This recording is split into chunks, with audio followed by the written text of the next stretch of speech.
គាត់ក៏ធ្លាប់យករឿងហ្នឹងទៅពិភាក្សាជាមួយនឹង Robin ផងដែរប៉ុន្តែ Robin ឆ្លើយថានាងក៏ចង់ដឹងដូចគ្នាសិលាចារឹកដែលឡចង់រកគឺមានពណ៌ក្រហមប៉ុន្តែអ្វីដែលគាត់ឃើញគឺពណ៌ខៀវមិនដឹងថាខៃដូយកសិលាចារឹកពណ៌ក្រហមទៅលាក់ទុកនៅកន្លែងណាទេកាត់ទៅមើល Kid វិញគាត់អត់បានសហការជាមួយនឹងក្រុមសម្ព័ន្ធមិត្តទេគិតតែវាយឡើងទៅខាងលើដើម្បីប្រយុទ្ធជាមួយនឹងខៃដូ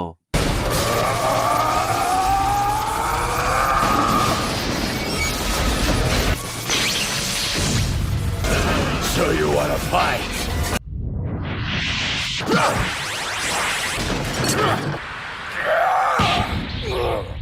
នៅពេលហ្នឹង Kid ប្រមូលកំទេចកំទីដៃអៀតចាយបានយ៉ាងច្រើនប៉ុន្តែគាត់អត់វាយក្រុមមកចោលចែមទេគាត់ទុកយកទៅវាយខៃដូកាត់ទៅមើល Luffy វិញគាត់សានជីហើយនឹង Jinbe ក៏កំពុងតែវាយសម្រុកឡើងដល់ខាងលើដើម្បីជួបជាមួយនឹងខៃដូផងដែរ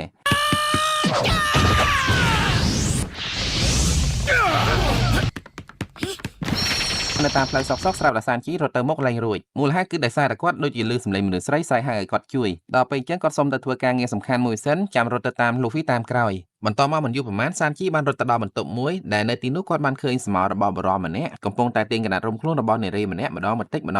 ហើយដោយសារតែគាត់លឺសំឡេងនារីនោះស្រែកឲ្យជួយបានន័យថានារីនោះត្រូវបានគេបង្ខំដល់ពេលអញ្ចឹងសានជីក៏បញ្ញាប់ចូលទៅជួយប៉ុន្តែតាមពិតគឺជាអន្ទាក់របស់គេសោះអន្ទាក់ដែលចាប់សានជីនោះគឺជាសំណាញ់ពីងពីងដែលស្អិតណាស់សានជីរើអត់រួចទេនៅពេលនោះសានជីត្រូវបានស្រីវាយឲ្យរបួសខ្លះប៉ុន្តែគាត់អត់បានតដៃទេគ្រាន់តែសុំគេឲ្យជួយដោះលែងគាត់ព្រោះគាត់មានការបញ្ញាប់មេខ្លោងក្រុមអ្នកដែលដាក់អន្ទាក់សានជីនោះមានឈ្មោះថា Black Maria ជាដំបូងនាងអត់ទាន់ធ្វើអីសានជីទេគ្រាន់តែបង្ពួកសានជីលេងកំសាន្តសប្បាយតែប៉ុណ្ណោះកាត់ទៅមើល Chopper វិញពេលនេះគាត់បានថ្នាំប្រសាបនៅក្នុងដៃហើយគាត់បានស្រ័យប្រាប់អ្នកដែលបានឆ្លងមេរោគខ្លាចជាអនីទាំងអស់ថាវិធីការពារកុំឲ្យមេរោគរាលដាលកាន់តែខ្លាំងគឺត្រូវរក្សាកម្ដៅនៅក្នុងខ្លួនកុំឲ្យចោលត្រជាក់ហើយគាត់ធានាថានឹងផលិតថ្នាំប្រសាបឲ្យបានច្រើនសម្រាប់អ្នកដែលបានឆ្លងមេរោគទាំងអស់គ្នាមិនថាមិត្តឬសត្រូវទេពេលនេះអញ្ចឹងក្រុមអនីទាំងអស់មានសង្ឃឹមឡើងវិញហើយអាចរក្សាភាពនឹងណបានខ្លះនៅពេលនោះផងដែរ Queen ខឹងអាភូដែលការពារថ្នាំប្រសាបឲ្យបានក៏ចង់សម្លាប់គាត់ចោលប៉ុន្តែ Zoro បានប្រើ Feudal ទៅវាយស្ទាក់នៅពេលហ្នឹង Zoro បានបន្ទោស Queen យ៉ាងខ្លាំងដែលគ្មានមនុស្សធម៌យកជីវិតមនុស្សមកធ្វើជាហ្គេមលេងកំសាន្តហើយចៃដន្យរំពេចនោះស្រាប់តែមានការរំជួយដីយ៉ាងខ្លាំងដែលធ្វើឲ្យមនុស្សម្នានៅទីនោះគិតថាមកពីបារមីរបស់ Zoro ពេលគាត់ខឹង